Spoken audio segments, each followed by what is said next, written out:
Rising. Melinda will follow that.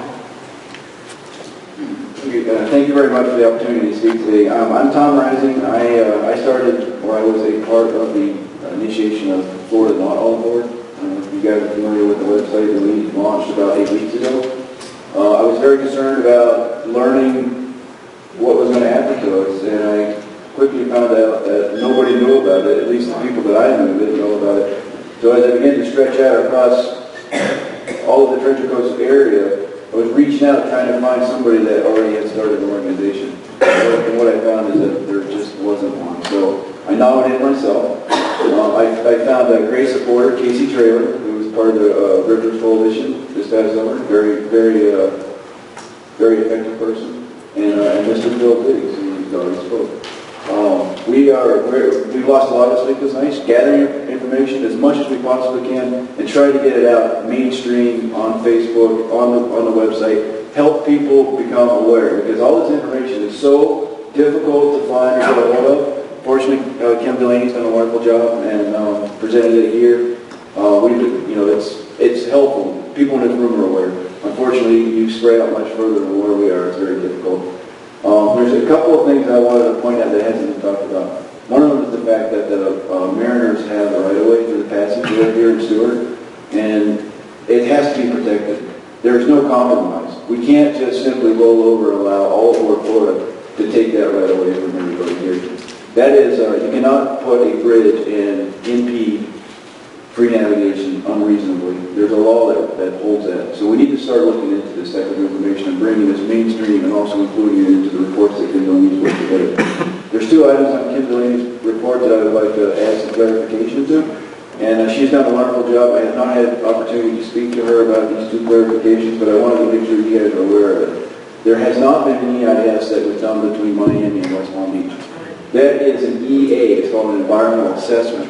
The EIS is not completed and not released. That so-called no significant impacts that we've all heard about on this EIS, it actually doesn't exist because there is no EIS. It's an EA. So the EIS is currently being done by all over Florida, and they are presenting their report and recommendations to the Federal Railroad Administration. The Federal Railroad Administration will either agree with their recommendations or move it on. So I just want to make sure you guys are aware that it's not a done deal for those guys. There's still opportunity that they can step up. The other piece of information I wanted to clarify is in the future there was talking about possibly upgrading the bridge here to accommodate the right-of-way that the Mariners currently have. And that cannot be raised. That bridge can't be raised. They built the new bridge over top of the railroad track, so there's a height distance of how much that bridge can come up. They can raise it up a small amount, but it certainly won't improve much. The last thing I want to do is let you guys know that on Tuesday night, after seeing the preliminary report that was put together tonight, fortunately Kim Delaney forwarded it to me, I put together a list of my recommendations that should be presented to this meeting today. And there's actually 5 items that I think should be included, and I want to go through this very quickly. The 12 minutes that is stated in the report that you guys have seen today is 20 minutes. I've already done the calculations, and it's supported by the regulation that the U.S. Coast Guard has. That needs to be updated, and it needs to no longer say 12 minutes. The impact to wildlife, as my wife just had mentioned, is nowhere in any report. It's huge. It's a significant impact. That needs to be included. There needs to be included a probability analysis indicating how many fatalities each year that all of Florida is going to have as a result of this expansion of their service. That needs to be front and center. People need to start realizing that that number is not zero. There is a number associated with how many fatalities.